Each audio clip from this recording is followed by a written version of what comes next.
واش حتى انت عندك شي شخص في حياتك مع الناس البرانيين كيبان احسن واحد في الدنيا، ظريف كيضحك مع كل شيء، كيعاون في كل شيء وكل شيء كيحماق عليه، ولكن معك انت بالضبط انسان بارد عصبي ما عندوش كاع وقت ليك، وكتسول راسك تقول واش انا اللي فيا المشكل، واش انا اللي ما نسالش هاد المعامله الزوينه. صديقي، المشكل ماشي فيك، المشكل فيه هو، وهذا الشيء عنده اسم في علم النفس. انا ليلى، مرحبا بك في هذه القناه اللي كنتكلموا فيها على كل ما يخص النفس البشريه بالدارجه، بلا تعقيد وبلا كلام خاوي.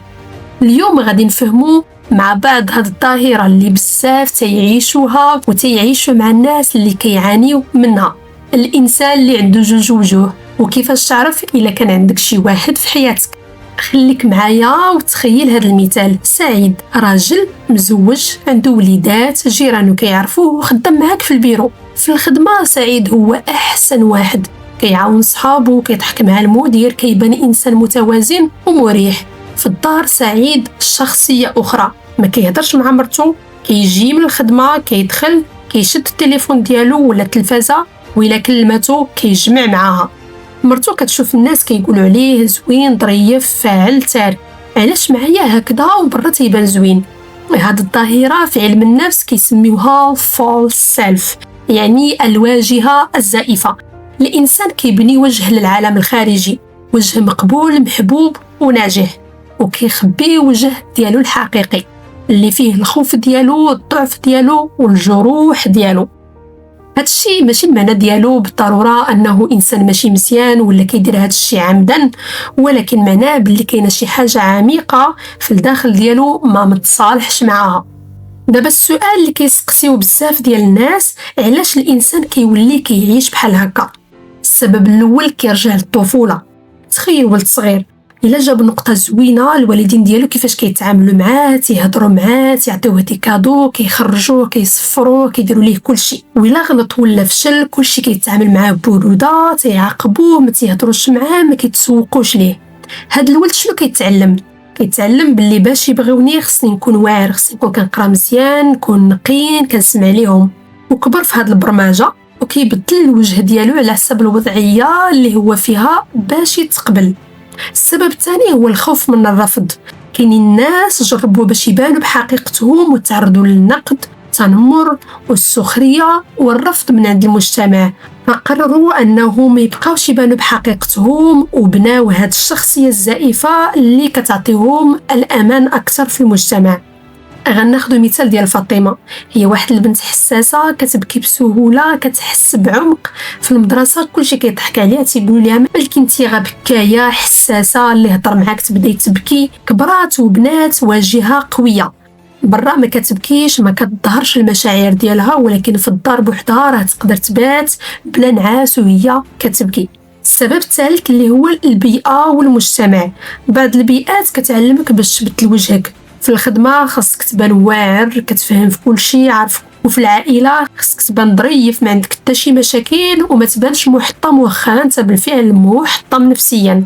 في المجتمع خاصك تبان ديما ناجح، انت هو الواعر، عندك طوموبيله واعره، عندك دار واعره، مراتك واعره، كل شيء غادي مزيان. وبشويه بشويه هاد لي شونجمون كيوليو اوتوماتيكيين في الحياه ديالك بلا ما تشعر. دابا خاصني نوقف هنا ونجاوبك على واحد السؤال مهم، واش كل انسان بجوج وجوه هو نرجسي؟ الجواب لا. ولكن واش كل نرجسي عنده جوج وجوه؟ خليني نجاوب. الانسان العادي كيدير هكا من الخوف والقلق والطفوله اللي عاشها، كيحس بالذنب على السلوكات ديالو الا دار شي حاجه ما مزياناش. الا نبهتيه راه كيسمع وكيحاول يتغير، العلاقه معاه راه ممكن تتحسن. ولكن صديقي النرجسي كيدير هكا بوعي وحساب، ما كيحسش بالذنب، انت اللي ديما غلط بالنسبه ليه. وإلا بغيتي تنبهو راه كيهاجمك وكيلعب عليك دور الضحيه، كيستعمل جوج ديال الوجوه كسلاح باش يتحكم فيك. ناخذ المثال ديال كريم. كريم برا كيبان انسان محترم ومحبوب، ولكن مع مرتو ديما كيصغرها، كينتقدها في كل شيء، وكيقول لها انتي راه لاباس عليك اللي انا قبل نتزوج بك. وإلا شكات كيقول لها انتي صافا با، انتي هبيله، راه انتي اللي فيك شي حاجه. وإلا هددت بالطلاق فجأة كيولي سي كريم أحسن رجل في الدنيا لمدة أسبوع فقط، كيولي يتسيف تاني. هاد التغير السريع في الشخصية ديال كريم راه محسوبة حيت هو نرجسي.